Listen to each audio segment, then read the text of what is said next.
Hey guys, let's talk Married at First Sight, Season 20, Episode 14.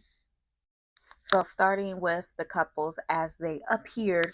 So, we're at this point, sorry, at this point in Episode 14, we're at the um, group therapy session. And where we left off in the previous episode is Dr. Paul and Dr. Lisa and Paul asking Nick and Courtney if they think that there will be any benefit for them continuing with their marriage. And they actually decide that it wouldn't be beneficial to do so. And they decide to call it quits. They say goodbye to the group and they're outside and kind of doing like their confessional, and they're talking to the camera and talking to one another. And, they're talking and he's like, we tried to make it work, but, we couldn't. And Nick gets a little bit emotional because, you know, you don't come into these things expecting to fail. You don't really know what you're going to get, but you don't really come into it expecting to fail. And you kind of, when it's such a bad situation and you finally put an end to it, you kind of release like a weight is lifted off of you. And so I think that was the reason he kind of got emotional.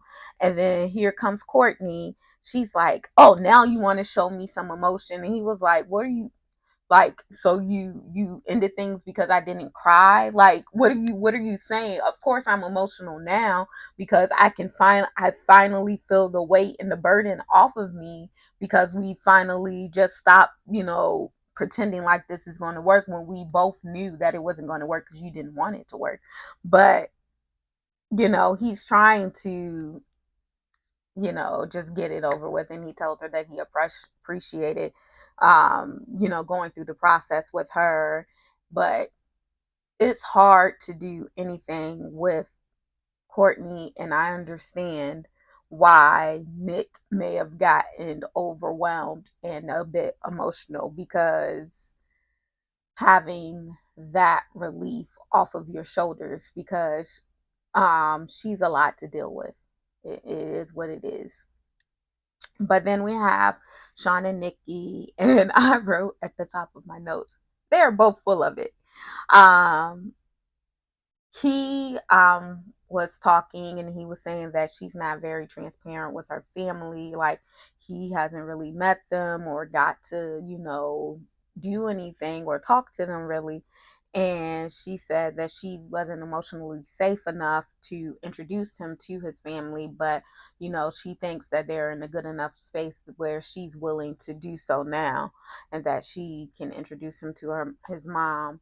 And then he said in order for him to say yes on decision day, he would need some, steps towards physicality to happen, such as taking a bath with him. I'm not getting in the bath with you. You don't even bathe by yourself. So why I want to sit in the bathtub with you?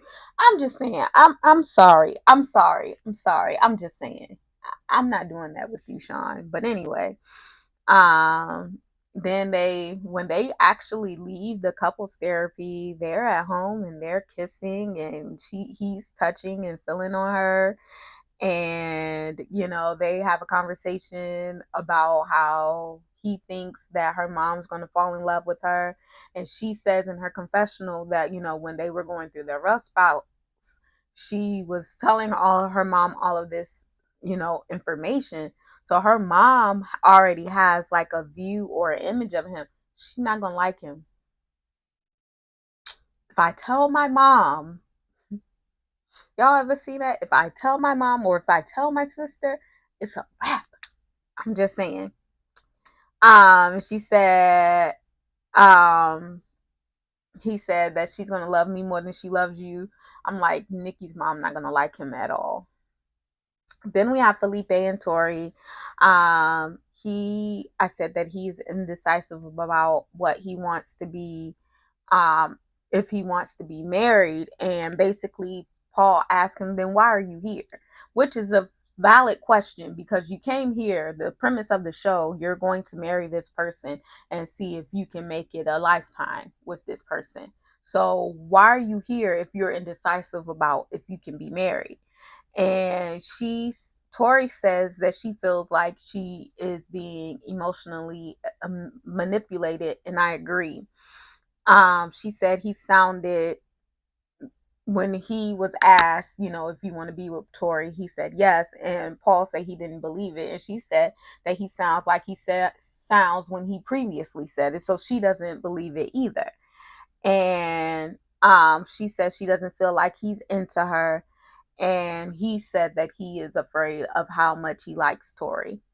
I don't know if it gives I'm afraid of how much I like you, but I guess I feel like this was something cool and fun for him to do, or maybe even his mother filled out the application to get him a wife, but I don't think that he is ready or wanting a wife. Then we have Belle and Mecca.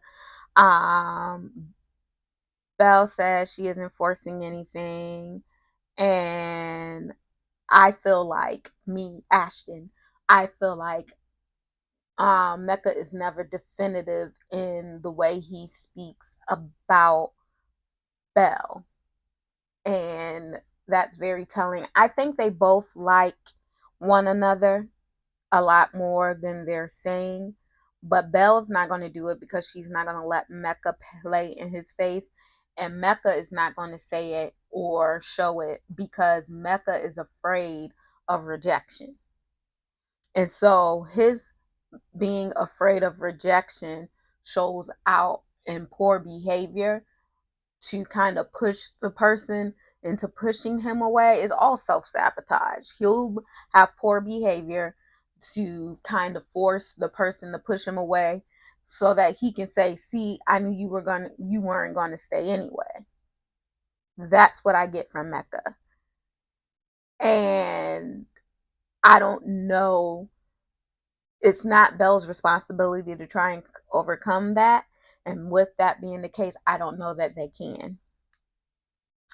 Then we have Adam and Marissa, and Dr. Lisa mentioned that there is no seriousness with Adam, and there isn't. And they're disconnected because, like I said in the last video, he doesn't seem to know that her friends have concerns. And I don't know why he doesn't know that, because you know how she felt about the bad day. So if she's going to relay this to her friends, you would automatically assume, whether they told you or not, that they would have questions and or concerns about this relationship. I don't see why he doesn't get that. It's weird to me. He's weird to me. Um, and their communication sucks because she doesn't always speak up, and he doesn't really care to um feel what Marissa is feeling or try and learn what she's feeling. And I said that I can't see Adam doing better than Marissa. Then we have Michelle and Cameron. She says she feels good about them. And yet he is on his Felipe and he is worried about the future. They haven't said I love you yet, but they have both said that they are falling in love. And I put that I think that he has a little bit of depression and that he gives me Eeyore vibes. Eeyore from Winnie the Pooh. And then we have Caitlin and Devin. She finally opened up to Devin about her past. And she said that Devin said it made him feel better and made, having understanding of her. And he says that he feels a lot more like himself now. And she said that she can see a future with him.